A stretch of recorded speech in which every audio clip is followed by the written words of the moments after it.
और तेग बहादुर से छोटा सा बालक गोविंद सिंह बोला कि पिताजी आखिर देश बचेगा कैसे, रक्षा कैसे होगी? तो गुरु तेग बहादुर ने कहा कि बेटा ये तब तक नहीं हो सकता जब तक कोई महापुरुष खड़ा नहीं होगा इस लड़ाई को लड़ने के लिए। कोई एक महापुरुष होगा जिसके पीछे संसार उठ के चल पड़ेगा, जब वो लड़ेगा तो दुनिया उसके साथ लड़ेगी, तभी अत्याचार का अंत होगा, दूसरा कोई तरीका नहीं। तो गोविंद सिंह ने अपने पिता से कहा कि पिताजी वर्तमान में आपसे बड़ा महापुरुष कौन है इस देश में?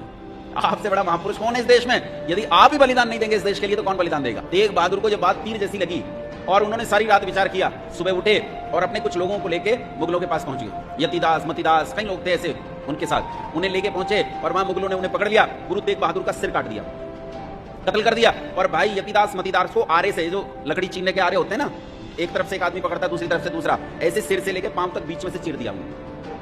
नन्हे बालक के पास पिता का सिर पहुंचा और इनके मरने की सूचना पहुंची, कहीं को कड़ाहों में उबाला गया और वो सारी सूचनाएं गोविंद सिंह के पास पहुंची। गोविंद सिंह ने उस सारी सूचनाओं को सुना, लेकिन उसके मन में इन मुसलमानों के प्रति एक ठीक विचार के ये कैसे हैं, वो एक अच्छी अंडरस्टैंडिंग उसके दिमाग में बैठ गई। लेकिन उसने सोचा कि मैं नन्हा सा बालक हूं, लड़ूंगा कैसे, इनके साथ लड़ा कैसे जा सकता है? तब उसने शास्त्रों का अध्ययन करना शुरू किया और पढ़ना शुरू किया। उन्हीं शास्त्रों से उसे प्रेरणा मिली कि जब तक मैं बहुरूप न हो जाऊं, जब तक मैं बहुत सारे गोविंद सिंहों में न बट जाऊं, तब तक मैं काम नहीं कर सकता। मुझे एक गोविंद सिंह नहीं, मुझे हजारों लाख गोविंद सिंह बनना पड़ेगा। हजारों लाख गोविंद सिंह बनने के बाद मैं इस देश की रक्षा जरूर कर पाऊंगा। और तब गोविंद सिंह ने बड़े होकर एक संगठन का निर्माण किया और इस संगठन का निर्माण था खालसा पंथ। ये खालसा पंथ एक संगठन था और इस संगठन में उन्होंने एक एक व्यक्ति